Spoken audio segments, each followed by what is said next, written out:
जय श्री साईं। साईं परिवार महादेव घाट रायपुरा आप सभी का हार्दिक स्वागत करता है बच्चों के साईं बाबा में। आज के वीडियो में मैं आप लोगों को लक्ष्मण मामा रत्न पारकी जी के घर लेकर चलूंगा, जिनका घर शिरडी में है और जो बाबा के श्रेष्ठतम भक्तों में से एक थे। आइए लक्ष्मण मामा जी के वंशजों से उनके घर की कहानी सुने।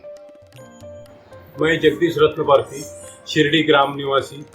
बाबा लक्ष्मण मामा हमारे परदादा थे। लक्ष्मण मामा 1 नंबर, 2 नंबर हमारे ग्रैंडफादर बाप्पा जी, लक्ष्मण मामा का लड़का हमारे ग्रैंडफादर के बाद मेरे फादर भीमाशंकर और उसके बाद में मैं।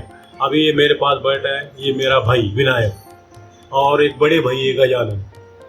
ऐसे 3 भाई है हम। तीनों भाई मिलके यहाँ छोटी सी दुकानदारी चलाती, रोजी रोटी कमाते हम। ओम साई राम। इस विट्ठल मंदिर में आपका स्वागत है। आज ये जो विट्ठल मंदिर है तो कैसे बना, इसके बारे में हम लोग जानेंगे। ये जो विट्ठल मंदिर है ये एक बाबा की कृपा है जो हम लोगों को यहाँ पे देखने को मिल रहा है।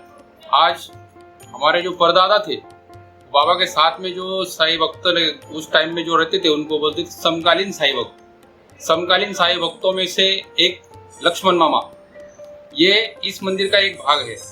इनकी जगह में यह मंदिर बना है, परंतु बाबा की कृपा आशीर्वाद उनके ऊपर थे। उनको बाबा की आज्ञा हुई कि आज आप वारी करने के लिए जाना है। वारी पंढरपुर में की जाती है। पंढरपुर में वारी करने का मतलब होता है भगवान पांडुरंग विट्ठल जी भगवान, इनके द्वार पे पैदल चले जाना और वहाँ से दर्शन करके लौटना। इतना ही वारी का मतलब होता है। लेकिन जाते टाइम बाबा ने बोला कि आपको वारी करने को जाना है, लेकिन ये भी बोला कि वहाँ पे जाने के बाद मुझे याद करो।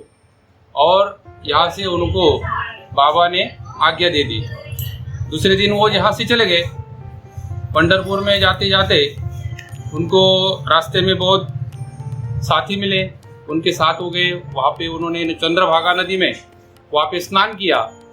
स्नान करने के बाद उनको थोड़ा बैठा उधर, तो बैठने के बाद में उनको तो नजर आया एक पत्थर में कुछ मूर्ति जैसा हलचल हो रहा है, एहसास हो रहा है। उन्होंने देखा उसको मूर्ति को उन्होंने उठाने की कोशिश की, परंतु वो उठा नहीं पाए।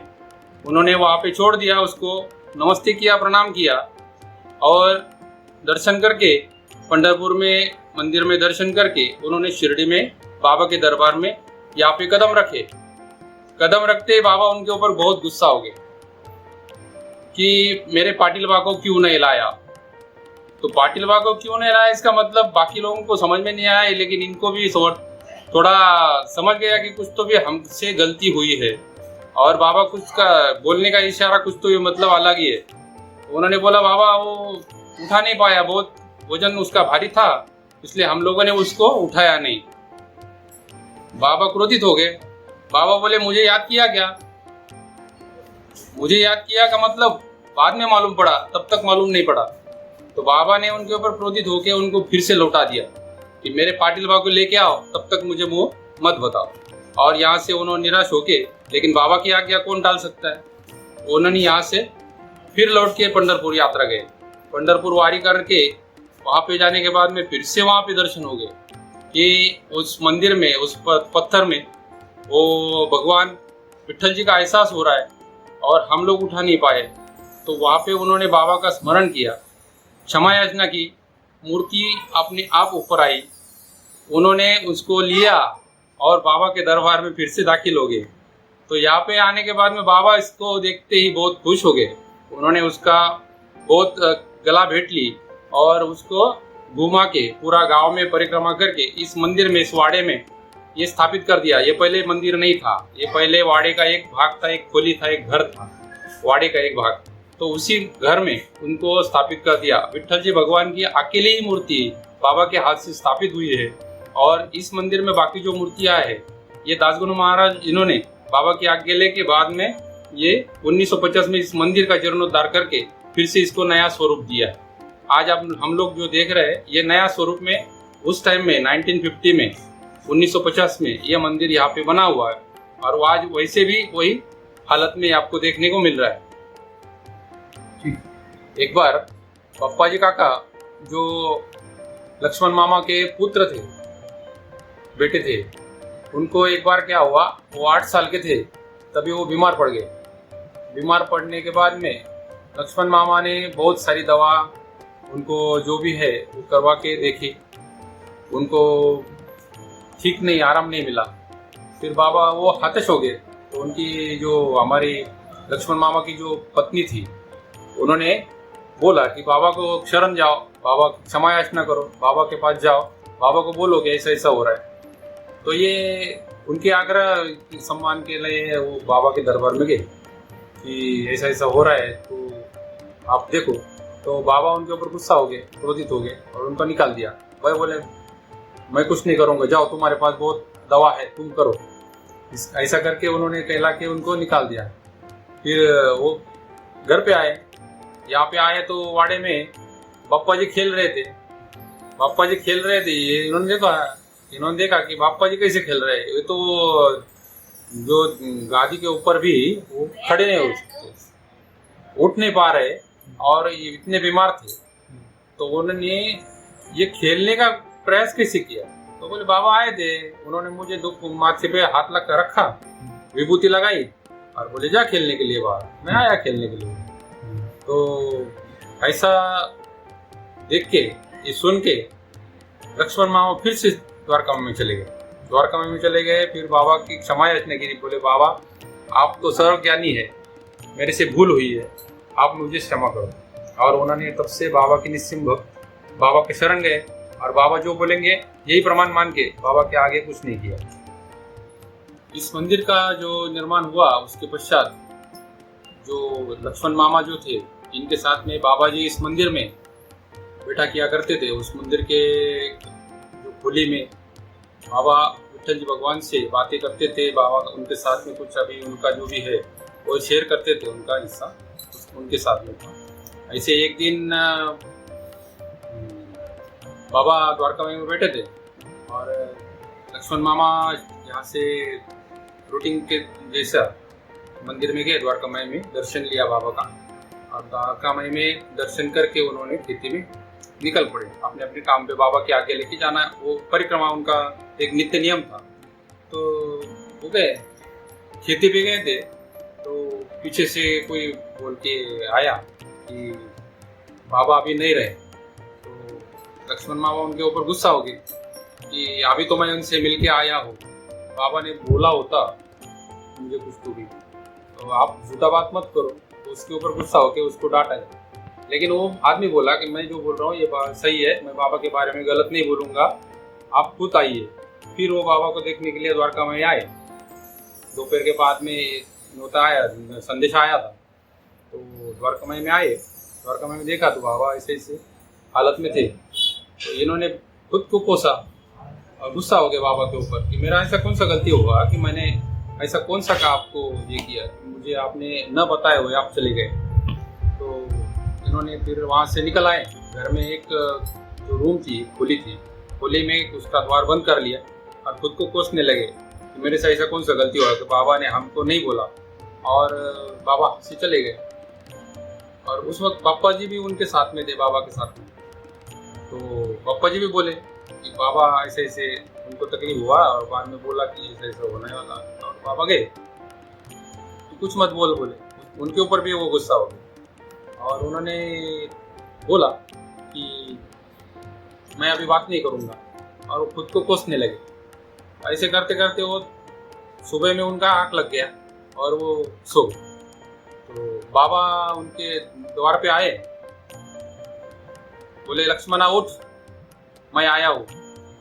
वो बोले मैं नहीं बात करूँगा आपसे, मैंने द्वार खोलूँगा, तुम मेरे को छोड़ के गए, हम लोग नहीं खोलेंगे। ऐसा उनका बात हो गया। फिर उन्होंने उनको छोड़ के सो लिया फिर से। तो बाबा क्या है, सब जगह जाते हैं। वो द्वार के अंदर आके उनको उठाया और बोले कि आज से तू वहाँ पे आओ। और उनकी थोड़ी सी ये गुस्सा निकालने की कोशिश की बाबा ने और उनको बोला कि आज से तू इधर आने का और काकड़ आरती जो घर में करता है भगवान पांडुरंगी विठ्ठल भगवान की, वही आरती काकड़ आरती वहाँ पे आज से तू स्टार्ट कर दे और सब लोगों को ये साबित कर दे कि मैं यहाँ पे नित्य जीवंत हूँ, मैं यही मिलूंगा आपको, और आपकी जो भी मन्नत होगी काकड़ आरती करेंगे तो आपकी पूरी मन्नत मैं पूरा कर यहाँ पे पूरी हो जाएगी। तो बाबा खुद को भगवान कभी समझते नहीं थे, वो सब कुछ भगवान के ऊपर ही छोड़ते थे। तो विठ्ठल जी भगवान इनका ही काकड़ आरती सुबह मंदिर में किया जाता है और वही आरती काकड़ आरती बोलते हैं उसको, वही मंदिर में की जाती है। और लक्ष्मण मामा द्वारा ये बाबा के पश्चात, बाबा के निर्वाण पश्चात पहली काकड़ आरती बाबा की आज्ञा से उनको आदेश होके फिर उन्होंने वो मंदिर में की। तो वो जो पूजा की उनकी जो भी है, तो उसका एक वहाँ का दृष्टांत ऐसा था, जो भी आदमी गुजर जाता है तो उसकी मुट्ठी जो होती है, हाथ जो होते हैं खुलते नहीं, एक बार पैक हो गए तो खुलते नहीं वहाँ। लेकिन बाबा के हाथ जैसे सोए हुए इंसान जैसे रहते हैं, उन्हें से निकल पड़ी हो और वहाँ पे उन्होंने पान ताबूत बीड़ा रक्षणा जो भी है उसके अंदर रख के फिर बाबा की उन्होंने पूजा की। ये सिद्धांत है सबके सामने वाला कि बाबा जो बोले वही साबित करके बताया, और आज भी बाबा वही दर्शन देते, सबकी मन्नत पूरे करते और सबको दर्शन भी मिलता है। ये आज तक चलता आया इतिहास, आज भी बाबा वैसे ही मौजूद है। ऐसा उनको जो बोला, उन्होंने जो सिद्धांत दिया, वो आज भी अपने को देखने को मिल रहा है। ऐसा वो काकड़ आरती का दृष्टांत बाबा ने बाबा के आज्ञा से दिया और बाबा के आज्ञा से दे के यहाँ पे वो आरती आज तक चालू है। तो काकड़ आरती की शुरुआत लक्ष्मण मामा जी ने की थी। निर्वाण पश्चात। निर्वाण पश्चात। और काकड़ आरती कब से चल रही है? काकड़ आरती तो बाबा के हाथ से चल रही है। बापू साहब जोक करते थे पहले। बापू साहब जोक के उनको लगा कि बाबा अभी नहीं रहे, तो वो आए नहीं और आने वाले नहीं, ये बाबा ने बोला और आज से तू आरती चालू कर। लक्ष्मण मामा हाँ सपने में बोला था बाबा ने। हाँ दृष्टांत दिया। हाँ, बापू साहब जो नहीं आएंगे तो आज से तुम काकड़ आरती यहाँ से चालू कर और आपसे होगा। तो आप तो बाबा क्या करते थे, कोई भी कार्य किसी से करवाते थे और जो भक्ति जो एक परीक्षा लेते थे और उसका एक कितना उसका ये पावर है, कर सकता है क्या नहीं, क्या है उसके ऊपर वो बाबा उनको जो काम अलग अलग भक्तों को बाबा ने वो टाइम पे दिया और वहां से करवाए पूरे काम। यानी वो लोगों का बड़प्पन है कि वो साईं भक्त है, इतना ही बड़प्पन है। लेकिन बाबा ने उनसे जो सच्चा भक्त होता है उनसे क्या काम करवाना है ये तो बाबा ही जानते थे, इसलिए उन्होंने वो किया ऐसा। तो जो भक्त है साईं भक्त समकालीन जो भी है ना, सबका एक एक अलग अलग कार्य बाबा ने करवाया, सबके द्वारा अलग अलग एक कार्य करवाया। लक्ष्मण मामा ये शिरडी के ग्राम पुजारी थे। शिरडी में जब बाबा जी आए थे तो बाबा जी का और उनका सहयोग बहुत बड़ा है। और लक्ष्मण मामा ने जब बाबा जी का और लक्ष्मण मामा का वैसा मिलना जुलना बहुत कम था, लेकिन एक दिन बहुत कुछ बीमारी से उनका लड़का पप्पा जी वो बहुत बीमार कर गया, इसीलिए वो लक्ष्मण मामा खुद वैद्य थे, लेकिन वो उनके लड़के को उस बीमारी से छुटकारा नहीं पा, तो इसीलिए वो बाबा को शरण गए। तो बाबा को शरण गए और बाबा जी को बोले मेरे लड़के को बीमारी से मुक्त करो। बाबा जी बोले तुम्हारा हमारे ऊपर विश्वास नहीं, आप निकल जाओ। द्वारका में से वो हताश होके शिरडी घर आ रहे थे। उसके पश्चात कण कण में भगवान होता है, ये एक प्रचीति है। तो भगवान शिरडी में निराश होके आ रहे थे, तो वो उनके घर में आए, लक्ष्मण मामा के घर में, और उनके लड़के को मैंने बापा जी को उन्होंने विभूति लगाया और माथे से हाथ लगा के प्रेम पूर्वक आदर पूर्वक ये किया, वो उनके बीमारी से छुटकारा।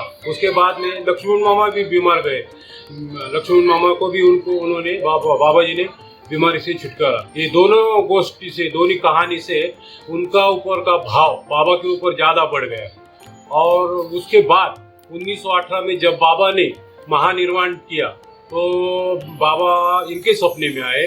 बापू साहेब जोग आज आने वाले नहीं है, उनका समझ हो गया कि मैं गुजर गया, लेकिन तो आप आके मेरी पाद्य पूजा करो और मेरा पार्थिव देह बुटीवाड़ा में रखो। ऐसा उन्होंने उनको ड्रीम में आके संदेश दिया।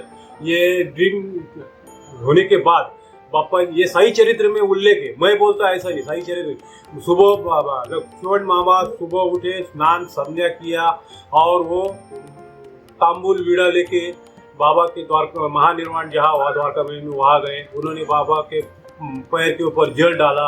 आदमी जाने के बाद मुट्ठी बंद हो जाती है, वो बाबा जल डालने के बाद मुट्ठी खुल गया। उस बाबा के हाथों में तांबुल वीड़ा दक्षिणा करके उनका हैंड क्लोज हो गया और वो हैंड क्लोज होने के बाद उनका पार्थिव देह बुटीवाड़ा में जहाँ बाबा का अभी का स्टैचू है वहाँ रख दिया।